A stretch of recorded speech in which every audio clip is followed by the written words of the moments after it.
All right, guys, I appreciate everybody taking time to consider my latest offering here on Cars and Bids.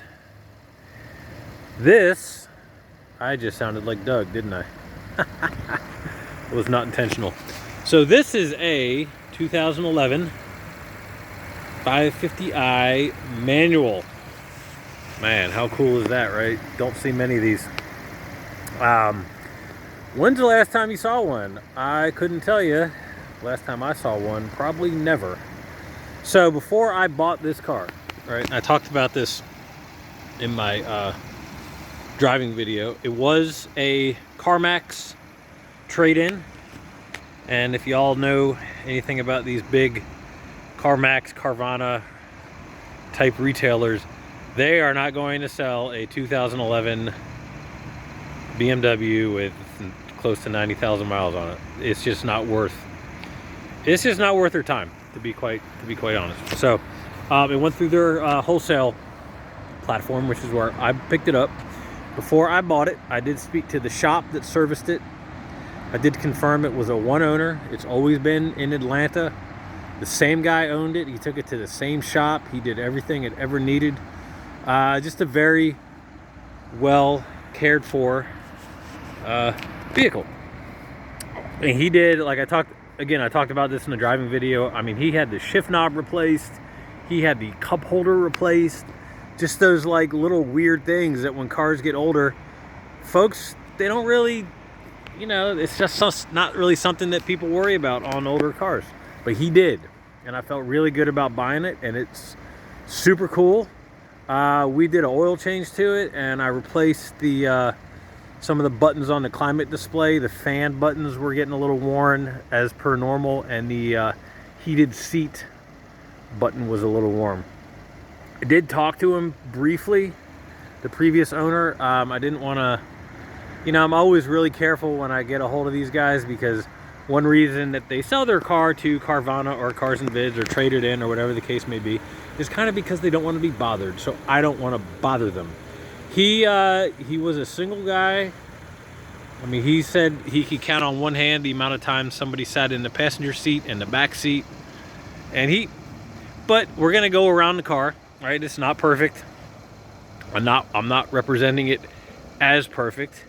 He did drive it, you know, he put 80-something thousand miles on it, but for a 2011, that's not really a lot of miles when you think about it. But you know, whoever wins it, it's probably going to be there daily. It's not really something that you know, put on a lift in the garage and never drive it. You're going to buy it to enjoy it and drive it. So some little imperfections here or there are, I would think they are to be expected. So as we do our walk around here, I want to point out a few things. The halos, all the halo lights on the headlights are functional. The fog lights even work. Now, most people probably realize this, but you see them flickering in the video. They don't flicker in person. That's because they're the LED. So they are not all flickery in person. It basically runs perfect. I mean, it runs amazing. But when you take care of these, you gotta stay on top of them. But when you do, they are great motors. But you have to stay on top of them. If you don't, well, we all know they can be kind of a pain in the ass. But you stay on top of them. You do the maintenance. You do the oil. You do your fluids. They can be great.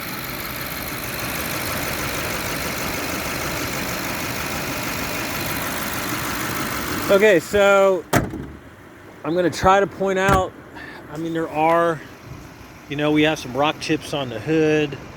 Right there, right there, right there, right there, right there, right there. And I may miss some. You know, I'm doing the best as I can to point out everything that I see. But there may be some, you know, cosmetics that I overlook. The wheels all have a certain degree of, so this is the right front, you know, we got some curvy curve right there. Right there. And then we go to the driver or the passenger rear.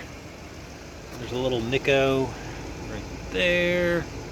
This was one of the incidents reported on the Carfax. There's some scuffos here on the bumper. I wish it was just paint transfer, but it's not. So you got that. I don't remember what he said about the other. There's two minors on the Carfax. That is one of them.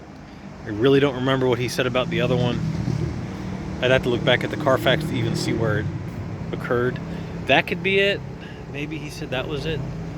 On the rear bumper, there's a little scuffo right there. So the left rear wheel, good shape. Don't see it. Well, there's a couple, there's a couple little scuffos there. And then driver's front wheel looks pretty good. There's a few little, like, right there. But nothing, nothing crazy. Okay, so yeah, those are the main things I really wanted to point out. So we are going to paint meter it. So everyone always laughs when I have my paint meter that I did buy off Amazon, and it was probably, I don't remember, it was cheap. It was like 10 bucks. But, and I always kind of, with some levity, let's say I wouldn't land on the moon using this as a gauge. But it will tell us if we've had paint work, because, mils should be between like 1 and 7. And I've had them where it's like 20, 30, and you're like, yep, we've had paint work done. So I have not paint metered the car, so we're gonna do it together. And I'm gonna record it on this video so everyone knows we are on the up and up. So we're gonna start driver's front fender. Let's see what we got. Okay, 5, good. We are over the wheel. 5, 6, all set. We are on the hood. 6, good. We are on the center of the hood. 5, so sometimes it's hard to see the hood because of the angle. 5 on the hood. Okay, hood is good. We're on the passenger fender. 6. Passenger fender. 5. Passenger door. 6. 6. Passenger rear door. 6, 7. Oh, no, I was a little, okay, 6. I didn't have the magnet flush. 5, 6. So we got a little scratch right here. That would probably buff out. That's on the passenger rear. So here's the passenger door handle. And there is the scratch. Okay, we're back by the gas door, passenger quarter. 2. All right, we're on the rear deck. 2.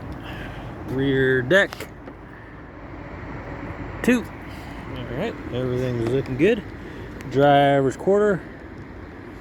1, 2, 2, 2, 1, 2. Okay, good. Passenger quarter. 2. All right. Or driver's quarter, sorry. Driver's rear door. 5.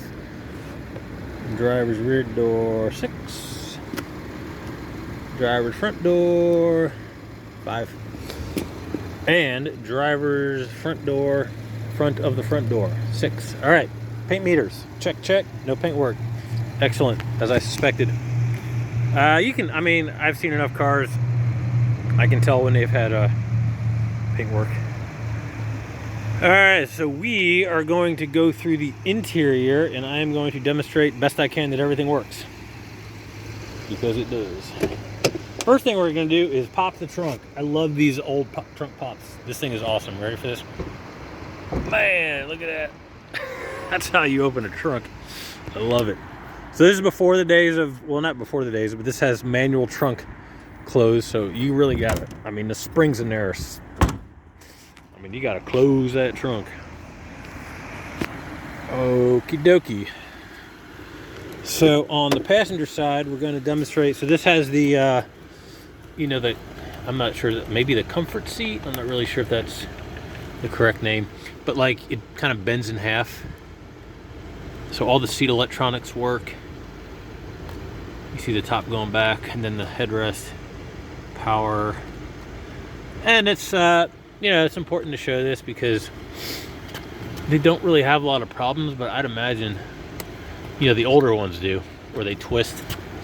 But I'd imagine fixing those seats are a pain in the ass. Same thing over here. So we have a little thigh support. My wife calls that a crumb catcher. And it bends right here, and the upper portion bends. And then our headrest. Check, check, check, check, check, check. All right, it's a little nippy outside. It is 44 degrees, which for Savannah is a little on the cold side. So we're gonna turn on the heated seat. All right, so there's our gauges. No error messages, no triangles, none of that stuff. We have our auto lights. Let's see, mirrors. Check. Mirror. Check. Power fold mirrors. Check. Power fold mirrors. Check. Windows.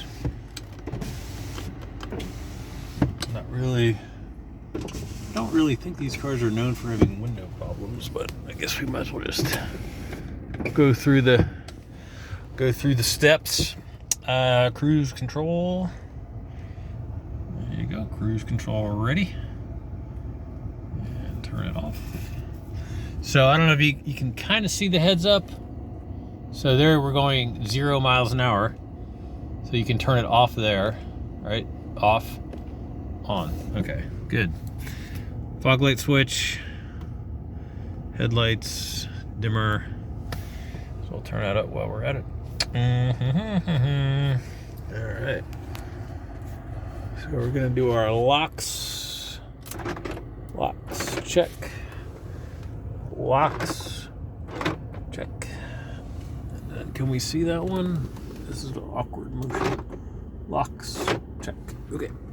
Good, good, good. Sun visors, check. Sun visor, check. Various interior lights, check. Sunroof, not one touch. What do you know? I figured it might be.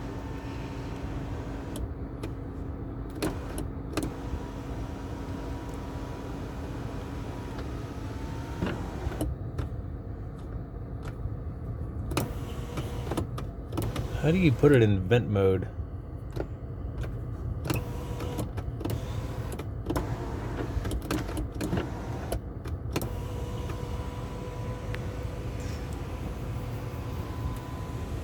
Sunshade, check. That's kind of cool. The sunshade's power. It doesn't have the, the thing.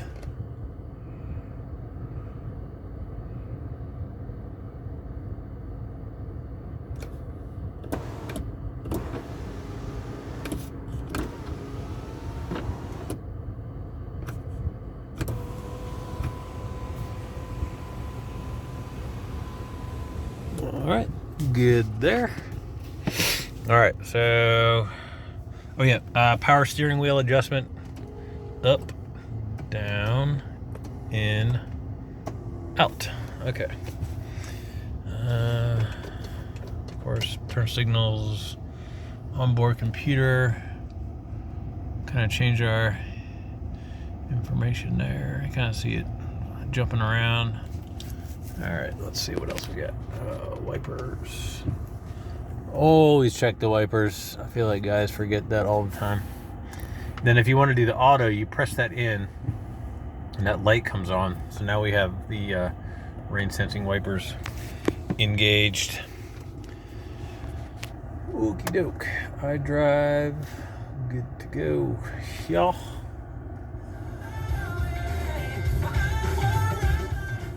It's a good song. That's the remake, though. I prefer the original one. Climate control. Everything is good. Yeah. We got all of our various controls. Good. So we turned off auto. All right, now we're on manual. Temperatures. We demonstrated heat and air work properly with the thermometer. New shift knob. The guy at the shop told me this was almost $1,000, which is crazy to me. But I guess they just didn't, they didn't make a lot of them. So this cup holder is unique to the manuals. It is also new, and I would dare say it is honestly relatively useless. So we have some scratching on the soft touch around the e-brake. It's kind of too bad. Porsche's really bad about this too. Yeah, it's kind of it is what it is type deal. So you can turn off your park assist. Wait, or is that on? That's on. Yeah, okay.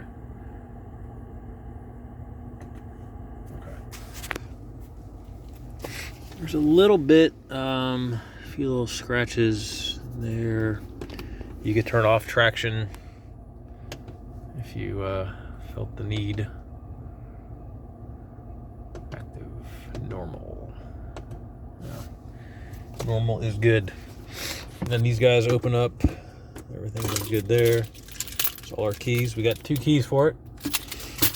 Always good. Glove box. We got our manuals. Everything is good there. Never smoked in. Didn't even have the, there's a plug. Never. It's just some dust, dirt. Never smoked in. I gotta get this thing back in here. All right. There we go. Okay. So I did want to point out, I know on these cars, sometimes the, these cups, the door pulls, the soft touch gets all nasty around there. These, I don't know if he had these replaced, but they're in really good shape. I mean, there is some peeling, but it's well within like acceptable standards. Same with the passenger door pull, the rear handle. I mean, it's probably because no one ever used them, but yeah. So there you go. I think that's really everything. Headliner's in good shape. I wanted to point that out. It's not sagging. So it always starts back there in the corners.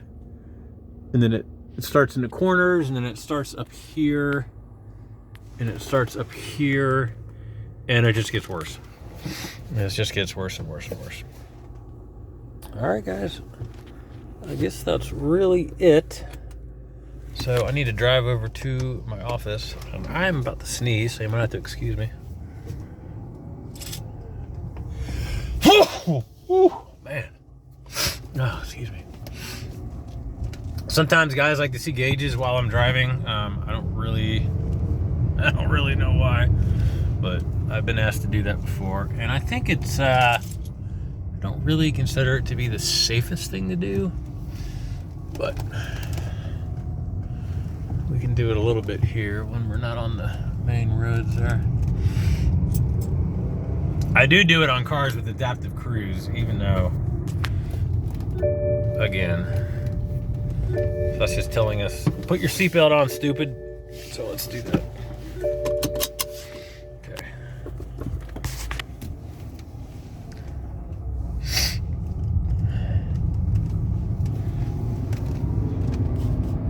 So like I said in my driving video, it's just, when you first start driving it, it's just such a big car to be a manual. You're like, and it took me a little while. I'm used to driving 911s that are manuals, little smaller cars. I've never driven a car this big in a stick shift. I don't think ever. And it's just kind of a unique drive. But once you get used to it, it's pretty cool. Now, if you're looking at this and you're thinking about bidding or buying it, or you want to win it and all that good stuff, I mean, obviously, you've probably had one before. That would be my guess. And you probably completely understand what you're, that it is a bigger vehicle to be a manual. But that's kind of why it's cool, because you don't see them. I mean, I've never seen one of these in person. I've heard about them, obviously. So we're going to record up until this stoplight, which we are quickly approaching. And then we are going to call this one done. And I will say, the Macan I just sold on here, I've never had more people actually appreciate my narration of my videos. And I will add, so we're at 20 minutes. Is anybody still with me? I mean, maybe, but I don't think, maybe you guys watch this whole thing. I don't script this, meaning I just kind of like, I drive it, I drive the car before I sell them, and I go through it and I see this, that, or the other. And this, like, kind of my narration is just, it's just what comes to mind. So I just think of things I would want to know if I were buying the car, especially if I were buying it sight unseen, which I understand is quite a, it's a big ask. So I do appreciate everyone's trust. I appreciate your time, and I appreciate your consideration, and let's get her sold. And thanks for watching.